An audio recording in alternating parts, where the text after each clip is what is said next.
see you. He's on the Asian American hotel owners, and of course, the chairman of the Finance Committee, Councilman Alex. Well, I know he said hello. My friend Secretary Kim, who I served in the State Senate with as well, preceded me, and of course, I believe one of the best senators in America, Senator Johnny Isakson, is in the House or on his way there. What's going on? He spoke. All right, he spoke and left. Okay, all right. Well, I came by tonight really to talk a bit about Atlanta and just to give you a brief update on where the city is right now and where I think the city is going. I happen to believe that your capital city, the city of Atlanta, is ascendant. We were looking at the numbers just this morning, and in the last 24 months, we've had more than 4,000 people who have moved into the city of Atlanta, into the heart of the city. And that means we've added more population in the last 10 years than we did in the previous 10 under the last census. Atlanta last year, as many of you know, hosted about 45 million guests. So we are now the fourth most visited city in the United States of America. And your government is being run better than it has in some time. When I walked into office on January 4, 2010, we had about $7.4 million in the bank in a city with about a $2 billion budget. The first thing that I did, the present to me for being elected mayor, was to sign a tax anticipation note loan to make sure that the payroll did not bounce at the city of Atlanta. So I know you all know about me and payroll. So I had all of this security that I thought was for me. Chip, turns out it wasn't. As soon as I signed that tax anticipation note loan, all the security disappeared, but the payroll didn't bounce. If you look at where we are today, we've grown cash reserves from $7.4 million to more than $138 million.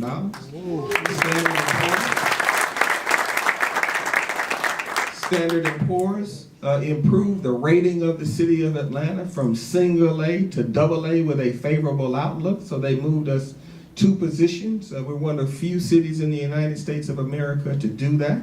And Hartsfield-Jackson Airport, for the 16th year in a row, is the busiest passenger airport on the planet Earth, which is fundamental to the success of your businesses, certainly in the metropolitan Atlanta region. I wanted to be with you. Thank you. I wanted to be with you today because I understand how essential you are to Atlanta's economy, the region's economy, and the country's economy. I understand that you and your partners have invested more than $130 billion in properties across the United States of America.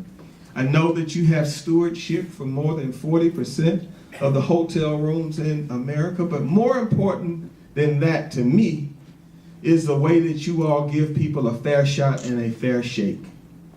If you are honest, if you're a hard worker, if you have ambition, you can get a shot in the hotel business. And that's why that business in the metropolitan Atlanta region is now a $12 billion business that puts 230,000 people to work every single day. So there's no way that you all were going to extend an invitation to me to come and talk about the future of the city and why I want you to continue to believe in the city of Atlanta and I not show up. This city is getting stronger and stronger every single day. All around the world, people are moving into cities.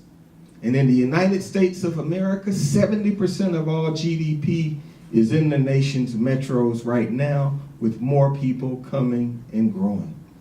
From Hartsfield-Jackson Airport, you can reach 80% of U.S. GDP within 2 hours or less.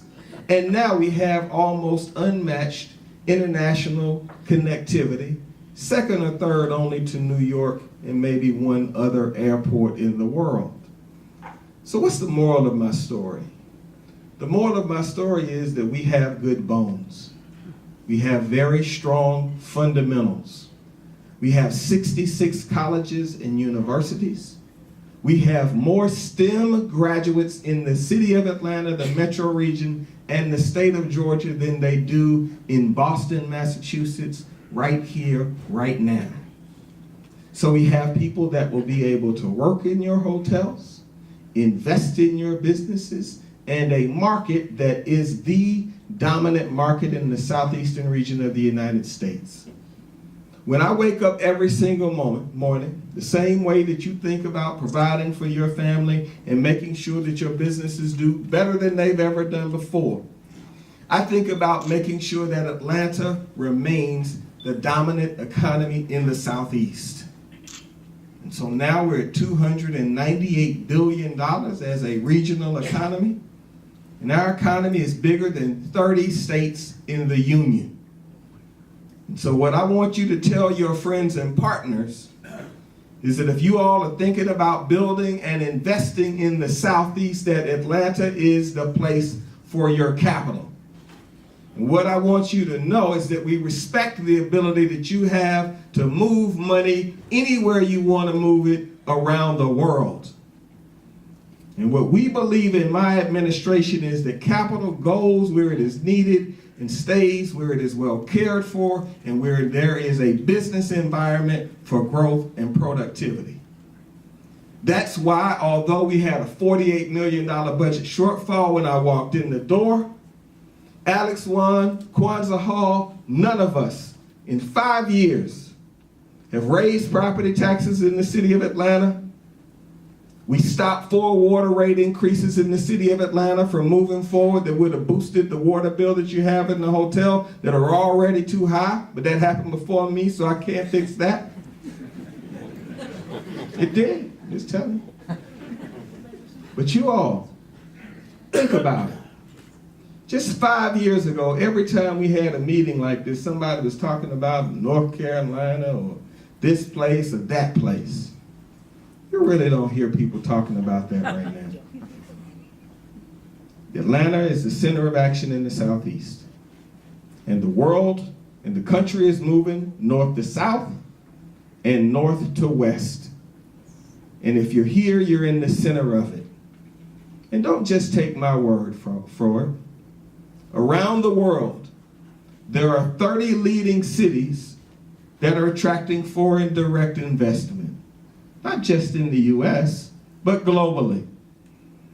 For 10 years, the city of Atlanta has been one of the 10 leading U.S. cities for foreign direct investment. I think that it is because of you, and I think that it is because of us.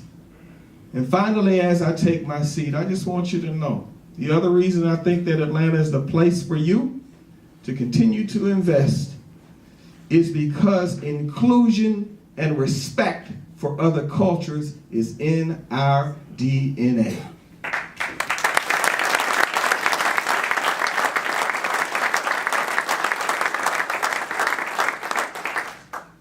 You don't want to take a business to a place where people look at you funny, or act like you don't belong, or like your business isn't welcome.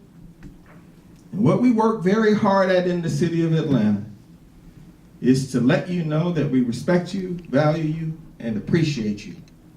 And that, ladies and gentlemen, is what my visit is about today. So the bottom line is in 5 years, 0 property tax increases, flat water rates, the largest police force in the history of the city of Atlanta, unprecedented investment in public safety, the biggest fire department in the city of Atlanta's history, 5 balanced budgets, and an improved bond rating, and staying out of your way.